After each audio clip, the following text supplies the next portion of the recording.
दोस्तों, आप सबका हमारे चैनल पर स्वागत है। आज हम सम्राट अशोक की बायोग्राफी के बारे में जानेंगे। दोस्तों, कहाँ पर और कितना इसने अपने राज्य का फैलाव किया और क्या इसके साम्राज्य की राजनीतिक और सामाजिक स्थिति थी, उसके बारे में भी जानेंगे। दोस्तों, तो चलिए दोस्तों, शुरुआत करते हैं सम्राट अशोक के बारे में। सम्राट अशोक, इसकी आप तस्वीर देख ही सकते हैं। सम्राट अशोक जो था दोस्तों, वो बिंदुसार का उत्तराधिकारी था। बिंदुसार का बेटा अशोक महान हुआ, जो कि 269 ईसा पूर्व में मगध की राजगद्दी पर बैठा। दोस्तों, तो मगध की राजगद्दी पर कब बैठा था दोस्तों? ये बैठा था 269 ईसा पूर्व में। यह अपने 99 भाइयों को मार करके राजा बना। दोस्तों, अपने 99 भाइयों को मार करके राजा बना था। देख ही सकते हैं आप इस तस्वीर में। देखिए, पटना का अगम कुआं, एक कुआं है पटना में। इस कुएं में आज भी गूंजती है सम्राट अशोक के 99 भाइयों की चीखें। तो ये कुआं है जिसमें बरामदताएँ कुछ हैं कि यहाँ पर आज भी आवाज़ें गूंजती है। राजगद्दी पर बैठने के समय राजा अवंती का राज्यपाल था और वह तक्षशिला के विद्रोह को दबा चुका था। तक्षशिला में विद्रोह हुआ था और उस विद्रोह को इसने दबाया था। दोस्तों, इसको कोई राजा बनाना नहीं चाहता था, लेकिन फिर भी ये ज़बरदस्ती बना और बन करके इसने बहुत ही महत्वपूर्ण और बहुत ही अच्छे कार्य किए। दोस्तों, देखिए, तक्षशिला विश्वविद्यालय उस समय में काफ़ी मशहूर था और तक्षशिला दुनिया का पहला विश्वविद्यालय था। आप तस्वीर में देख सकते हैं तक्षशिला विश्वविद्यालय की ये तस्वीर है। दोस्तों, मास्की और गुर्जरा, दोस्तों दो अभिलेख मिले हैं, मास्की और गुर्जरा के अभिलेख। इन अभिलेखों में मास्की और गुर्जरा का अभिलेख, इनमें अशोक का नाम अशोक मिलता है। तो यहीं से अशोक का नाम मिलता है दोस्तों, और यहीं से अशोक की पहचान हुई। अशोक के अपने राज्याभिषेक के 8वें वर्ष बाद लगभग 261 ईसा पूर्व कलिंग पर आक्रमण किया अशोक ने और कलिंग की राजधानी तोसली पर अधिकार कर लिया। देख सकते हैं आप ये तस्वीर में। देखिए, ये 261 से 262 ईसा पूर्व में ये लड़ाई हुई थी और कलिंग की जो लड़ाई थी वो काफ़ी भयंकर थी। और इस युद्ध के बाद जो है अशोक का दोस्तों हृदय परिवर्तन हो गया था। Kalinga war, a battle that changed Ashoka forever. Ashoka को पूरी तरह से इस लड़ाई ने दोस्तों बदल के रख दिया था। कलिंग की लड़ाई इतनी ज़्यादा हिंसक थी कि इसे देखकर अशोक का हृदय परिवर्तन हो गया और यहीं से उसने संन्यास ले लिया। कलिंग युद्ध में ऐसा क्या हुआ जिस वजह से अशोक सम्राट ने लिया अहिंसा का रास्ता? इन्होंने अहिंसा का रास्ता चुन लिया क्योंकि इसमें काफ़ी ज़्यादा मारकाट हुई थी और ऐसे ऐसे दृश्य इन्होंने देखे इस लड़ाई में, जिसकी वजह से इनका हृदय परिवर्तन हो गया। उपगुप्त नामक एक बौद्ध भिक्षुक था दोस्तों, जिसने अशोक को बौद्ध धर्म की दीक्षा दी थी। अशोक ने आजीविकों को रहने के लिए बराबर की पहाड़ियों में 4 गुफाओं का निर्माण करवाया था, जिनका नाम करज, चौपार, सुदामा और विश्व झोपड़ी था। करज दोस्तों, चौपार, सुदामा, ये करज है, और चौपार, सुदामा और विश्व झोपड़ी, इनका निर्माण करवाया था 4 गुफाओं का। और ये चारों गुफाएं आजीविकों अथवा भिक्षुओं को के रहने के लिए बनवाई गई थी। अशोक की माता का नाम सुभद्रांगी था। दोस्तों, अशोक ने बौद्ध धर्म के प्रचार के लिए अपने पुत्र महेंद्र और पुत्री संघमित्रा को श्रीलंका भेजा। भारत में सर्वप्रथम शिलालेख का प्रचलन भी अशोक ने किया था। दोस्तों, अशोक के शिलालेखों में ब्राई, ख्रोस्टी, ग्रीक और अरेमाइक लिपि का प्रयोग हुआ है। तो दोस्तों ये लिपि देखिए, ये वाली, इसमें देखिए संस्कृत और फारसी यूनानी में ये शब्द हैं। और ये वाली जो लिपि है ये ब्राई, ख्रोस्टिक, ग्रीक और अरमाइक लिपि, ऐसी लिपियों का प्रयोग किया जाता था। तो 4 लिपियों का प्रयोग किया गया है अशोक के शिलालेख में। तो ये जो लिपि है आप देख सकते हैं, इस तरह की लिपि हुआ करती थी। इसमें टेढ़े मेढ़े अक्षर लिखे हुए हैं, इनकी पहचान की गई है और इनको हिंदी वर्णमाला के अकॉर्डिंग नीचे लिखा हुआ है। हिंदी वर्णमाला में देख सकते हैं आप, जैसे प्लस का चिन्ह है, प्लस के चिन्ह को आप क के द्वारा पहचान कर सकते हैं। और भी अक्षर इसके अंदर हैं, जैसे ये है, नए के द्वारा पहचान होती है इसकी। तो इन लिपियों की पहचान इस तरह से की गई है। ग्रीक एवं अरमाइक लिपि का अभिलेख अफगानिस्तान से मिला है, जबकि ख्रोष्टी का अभिलेख उत्तर पश्चिमी पाकिस्तान से मिला। दोस्तों जो अरमाइक लिपि का अभिलेख मिला था वो अफगानिस्तान से, और खरोष्ठी लिपि का अभिलेख उत्तर पश्चिमी पाकिस्तान से। और जो शेष ब्राह्मी लिपि के अभिलेख है दोस्तों वो भारत में मिले हैं, भारत से मिले हैं। तो ये लिपि है, ये एक और तस्वीर आप देख सकते हैं। अशोक के अभिलेखों को 3 वर्गों में बांटा जा सकता है। पहला वर्ग है शिलालेख, दूसरा शतमलेख और तीसरा गुहालेख। शिला होती है पत्थर के ऊपर लेख किए गए, बड़ी बड़ी शिलाओं पर, बड़े बड़े पत्थरों पर लेख किए गए हैं। शतमलेख दीवारों पर लेख किए गए हैं। और गुहालेख दोस्तों जो गुफाएं हैं और गहरी गहरी कंदराएं हैं उनके अंदर ये लेख मिलते हैं। अशोक के शिलालेख तस्वीरों में आप देख सकते हैं, शिलालेखों की तस्वीर भी दिखाई गई है। अशोक के शिलालेख की खोज दोस्तों 1750 में हुई थी और ये पदरेटी फैन थेलर ने की थी। पदरेटी फैन थेलर ने इसकी खोज की थी और इनकी संख्या दोस्तों 14 है। अशोक के प्रमुख शिलालेख, एक शिलालेख की तस्वीर आप देख सकते हैं इसमें। अशोक के शिलालेख पढ़ने में सबसे पहली सफलता दोस्तों 1837 ईस्वी जेम्स प्रीसेप को प्राप्त हुई थी। 1837 ईस्वी में जेम्स प्रीसेप के द्वारा प्राप्त हुई थी। तो दोस्तों मौर्य शासक के या मौर्य काल के जो अभिलेख हैं ज़्यादातर उनमें अशोक के अभिलेख हैं। आप देख सकते हैं विभिन्न प्रकार की लिपियां इसमें प्रयोग की जाती थी। ये अभिलेख देखिए, और ये देखिए दोस्तों ये अभिलेख, ये शिलालेख है और ये भी शिलालेख है, ये आप देख सकते हैं। इन पर अक्षर उकेरे गए हैं दोस्तों। अशोक के शिलालेख हैं उनमें वर्णित विषय। अशोक के 14 अभिलेख हैं, उनमें से पहला अभिलेख जानेंगे दोस्तों। उसमें क्या है, पहला अभिलेख इसमें पशु बलि की निंदा की गई है।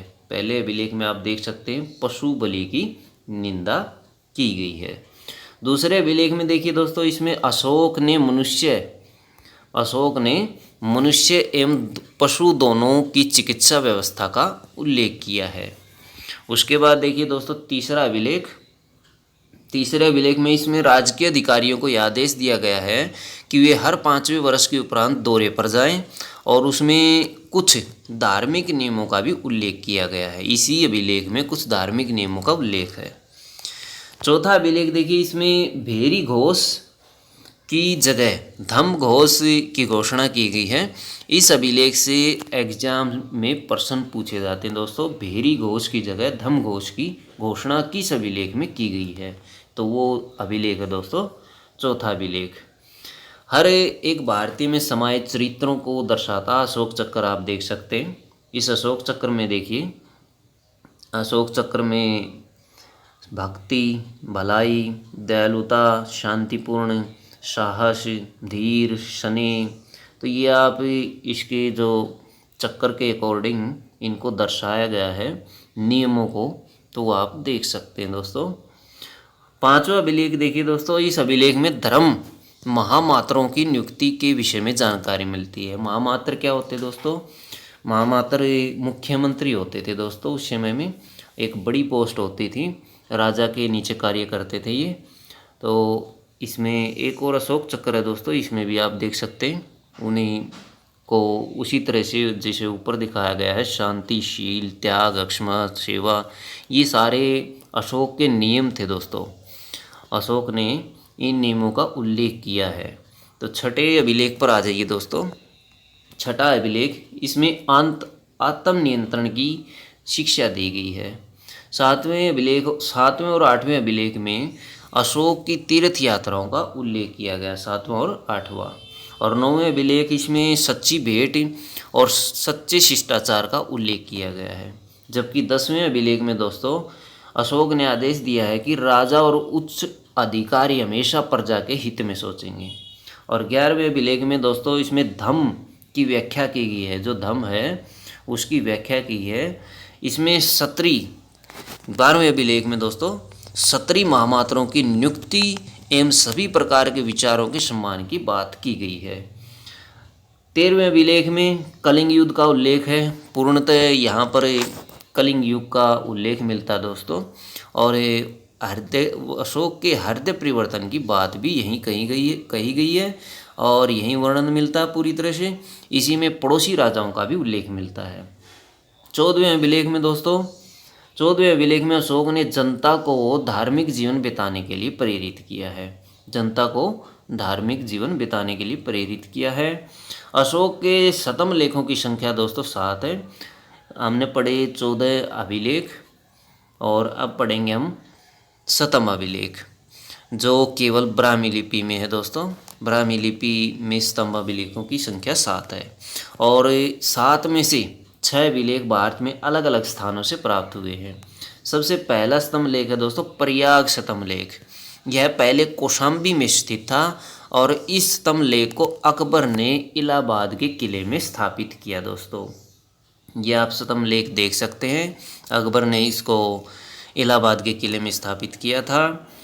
दूसरा अभिलेख दिल्ली का टोपरा अभिलेख है दोस्तों। चित्र में देखिए टोपरा अभिलेख। यह स्तंभ लेख फिरोज शाह तुगलक के द्वारा टोपरा से दिल्ली लाया गया। ये टोपरा से दिल्ली पर स्थापित किया गया ये अभिलेख आप देख सकते हैं फोटो में। और तीसरा अभिलेख दोस्तों दिल्ली मेरठ लेख है। ये भी फिरोज शाह तुगलक के द्वारा मेरठ से दिल्ली लाया गया था। ये तस्वीर में देखिए, इसमें कुछ अक्षर उकेरे गए हैं इसके ऊपर लिपि के अकॉर्डिंग, इसमें देख सकते हैं आप। चौथा अभिलेख रामपुरवा का अभिलेख है, चंपारण बिहार में स्थित है। इसकी खोज 1872 में कार्लायल ने की थी दोस्तों। कार्लायल ने 1872 में की थी और ये बिहार के चंपारण जिले में स्थित है। आगे आप देख सकते हैं लोरिया का अशोक स्तंभ। चित्र में देखिए लोरिया का अशोक स्तंभ।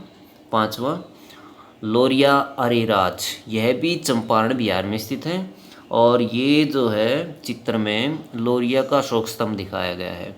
और यहाँ पर एक लोरिया के नंदनगढ़ में बौद्ध स्तूप है, ये भी आप देख सकते हैं। उसके बाद देखिए दोस्तों अशोक स्तंभ लोरिया का नंदनगढ़ का जो स्तंभ लेख है वो आप देख सकते हैं। ये वाला लोरिया नंदनगढ़ चंपारण बिहार में स्थित है ये भी। और इसके ऊपर मोर का चित्र बना हुआ दोस्तों। और नंदनगढ़ का एक किला भी आप देख सकते हैं, ये एक किला है, ये भी आप देख सकते हैं। इसमें कौशाम्बी अभिलेख को रानी का अभिलेख कहा जाता था दोस्तों। कुछ शिलालेख हैं दोस्तों, यहाँ छोटे से इसमें देखिए छोटे छोटे अक्षरों में लिखा हुआ है शिलालेख। पहला शिलालेख है शाहबाजगढ़ी का शिलालेख और स्थान है दोस्तों पेशावर और लिपि इसके ऊपर उकेरी गई है खरोष्ठी। ये पेशावर से प्राप्त हुआ है शाहबाजगढ़ी का शिलालेख और खरोष्ठी लिपि इसके ऊपर स्थित है। मानसेहरा का शिलालेख, ये मानसेहरा से प्राप्त हुआ और इसके ऊपर भी खरोष्ठी लिपि है दोस्तों, ये भी खरोष्ठी लिपि में है। उसके बाद कलसी देहरादून से प्राप्त हुआ है, ये ब्राह्मी लिपि में है। गिरनार का अभिलेख इम्पोर्टेंट है, पूछा जाता है। गिरनार अभिलेख जूनागढ़ से प्राप्त हुआ है, इसके ऊपर भी ब्राह्मी लिपि है दोस्तों। एरगुड़ी का अभिलेख कुरनूल से प्राप्त हुआ है, ये भी ब्राह्मी लिपि में है। और धौली का जो अभिलेख है वो पुरी से प्राप्त हुआ है, इसके ऊपर भी ब्राह्मी लिपि। और सोपरा ये थाने से प्राप्त हुआ है। ये इम्पोर्टेंट है दोस्तों। सोपरा का अभिलेख थाने से और ब्राह्मी लिपि इसके ऊपर उकेरी गई है। अशोक का सबसे छोटा अभिलेख देखिए दोस्तों, रूमीदेई का अभिलेख। रमीदेई लिखा हुआ है, ये रूमीदेई है दोस्तों। सबसे छोटा अभिलेख रूमीदेई का अभिलेख, ये वाला, ये लघु स्तंभ लेख है सबसे छोटा। इसी में लुम्बिनी में धम्म यात्रा के दौरान अशोक द्वारा भू राजस्व की दर घटा देने की घोषणा की थी। इसी में लुम्बिनी में एक धम्म यात्रा हुई थी। उस धम्म यात्रा में अशोक ने भू राजस्व, भूमि पे के ऊपर जो कर लिया जाता था, उसको घटाने की घोषणा की थी। अशोक का 7वां अभिलेख सबसे लंबा दोस्तों। प्रथम अभिलेख में घोषणा की गई कि सभी मनुष्य मेरे बच्चे हैं। अशोक का सार ए कुन्ना अथवा कंधार अभिलेख ग्रीक एवं अरमाइक भाषाओं से प्राप्त हुआ दोस्तों। कंधार का जो अभिलेख है, कंधार का अभिलेख जिसे सार ए कुन्ना के नाम से जाना जाता है, ये 2 भाषाओं में वर्णित है दोस्तों, ग्रीक एवं अरमाइक। प्रशासनिक और सामाजिक स्थिति देखेंगे। साम्राज्य में मुख्यमंत्री एवं पुरोहित की नियुक्ति के पूर्व उनके चरित्र को काफ़ी जांचा परखा जाता था, जिसे उपदा परीक्षण कहा जाता था। तो उपदा परीक्षण किसे कहते थे दोस्तों? मुख्यमंत्री एवं पुरोहित की नियुक्ति के पूर्व उसके चरित्र को जांचना परखना उपदा परीक्षण कहलाता था। सम्राट की सहायता के लिए एक मंत्री परिषद होती थी। सम्राट की सहायता के लिए दोस्तों एक मंत्री परिषद होती थी और इनके सदस्यों की संख्या 12, 16 और 20 हुआ करती थी। मंत्री परिषद में निम्न अनुसार संख्या होती थी 12, 16 और 20। अर्थशास्त्र में शीर्ष अधिकारी के रूप में तीर्थ का उल्लेख मिलता है दोस्तों। शीर्ष अधिकारी के रूप में तीर्थ का उल्लेख मिलता है, जिसे महामात्र भी कहा जाता था, और इनकी संख्या दोस्तों 18 होती थी। अर्थशास्त्र में चर को जासूस कहा जाता था। चर को जासूस कहते थे। अशोक के समय प्रांतों की संख्या 5 थी। 5 प्रांत हुआ करते थे। प्रांतों को चक्र भी कहा जाता था। तो इसके समय के जो प्रांत है वो आप चित्र में देख सकते हैं। कुरु, पांचाल, ये इसका साम्राज्य दोस्तों। इसमें चंद्रगुप्त मौर्य के समय का जो साम्राज्य था वो आप ग्रीन उसमें देख सकते हैं, ग्रीन कलर में। और बिंदुसार द्वारा विजित क्षेत्र ये तो था ही ग्रीन वाला, और बिंदुसार ने ये वाले क्षेत्र और विजित कर लिए थे, जो ये वाला है, ये वाला क्षेत्र और विजित कर लिया था बिंदुसार ने, जो ब्लू कलर में आप देख सकते हैं। और जबकि अशोक के समय में ये क्षेत्र और ये क्षेत्र भी इनके अधीन आ गया था, अशोक के अधीन आ गया था। ग्रीन ये तो पहले से ही था ग्रीन वाला, और ब्लू वाला भी इनके अधीन था, और जबकि ये जो बैंगनी कलर में दिखाई दे रहा है ये भी इनके अधीन हो गया था।